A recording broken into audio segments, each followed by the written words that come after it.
వస్తున్నారు పనికి మళ్ళీ ఎడవల్లారా, మీ అమ్మలు మీ అక్కలు మీ చెల్లెలు మీ పిల్లలు నాకెడతారేట్రా పనికి మళ్ళీ ఎడవల్లారా. సరే ఇంకొక వాక్యం చదువుతాను. నేను వాక్యాలు చదివాను, ఆ వాక్యాలు రెఫరెన్స్ పెట్టాను కదా, అది బైబిల్లో ఉన్నాయి ఎవరు చూసుకుని పోండి పనికి మళ్ళీ ఎడవల్లారా.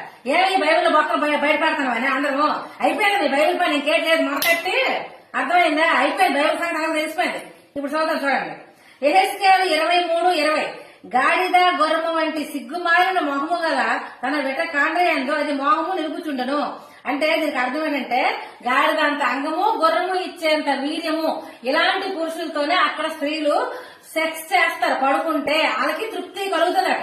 చూడండి ఆ పరిశుద్ధ వాక్యం, గాడిదంత అంగము గుర్రం అంత వీర్యము. యెహెజ్కేలు 23:20 ఇది చూసుకోండి, ఇదేమాట. అయితే ఇప్పుడు ఈ వాక్యాలు ఉన్నాయి కదా, ఈ పరిశుద్ధ గ్రంథం నుంచి పరిశుద్ధమైన వాక్యం. ఇప్పుడు ఈ వాక్యాలు ఇప్పుడు మీ సభ్య సమాజానికి ఏం నేర్పిద్దాం అనుకుంటున్నారా మీరు? ఏం నేర్పిద్దాం అనుకుంటున్నారు మీరు?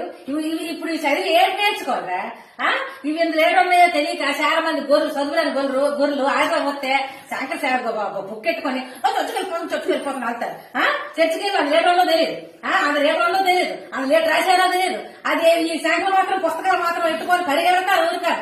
ముందు పుస్తకాలు ఏముందో చదవండి, చదివేసి ఆ పరిశుద్ధ వాక్యాలు చదివేసి బయటకు రండి. అర్థమైందా? అందరూ తెలియదు, ఉన్నప్పుడు ఎక్కడున్నప్పుడు చదవరు, అక్కడికి వెళ్ళినప్పుడు ఈ సంఖ్యలో పుస్తకాలు అందులో అప్పుడు కూడా ఏంటి తెలియదు అందులో ఏటందో. ఎవరి కొత్త ఇప్పుడు క్రైస్తవులు సినిమాలు చూడరు అంటారు కదా, సినిమాలు ఎందుకు చూడాలి? ఇలాంటి వాక్యాలు ఇంత పరిశుద్ధమైన వాక్యాలు బైబుల్లో ఉంటే సినిమాలు ఎందుకు చూడాలా? అవి చదువుకుని అక్కడే కూకుడు పడ్డారు, ఆనందంగా ఉన్నట్టు కొందరు చదువుతుంది కదరా. ఇలాంటి వాక్యాలు చదువుతుంది సినిమాకి వెళ్ళాలా? కాబట్టి ఒళ్ళు తగినట్టుగా ఉన్నాడు సరిగ్గా. అర్థమైందా? బైబిల్ విషయాలు చెప్తారన్నా మీరు అందరూ చెక్ చేసుకోండి, చెక్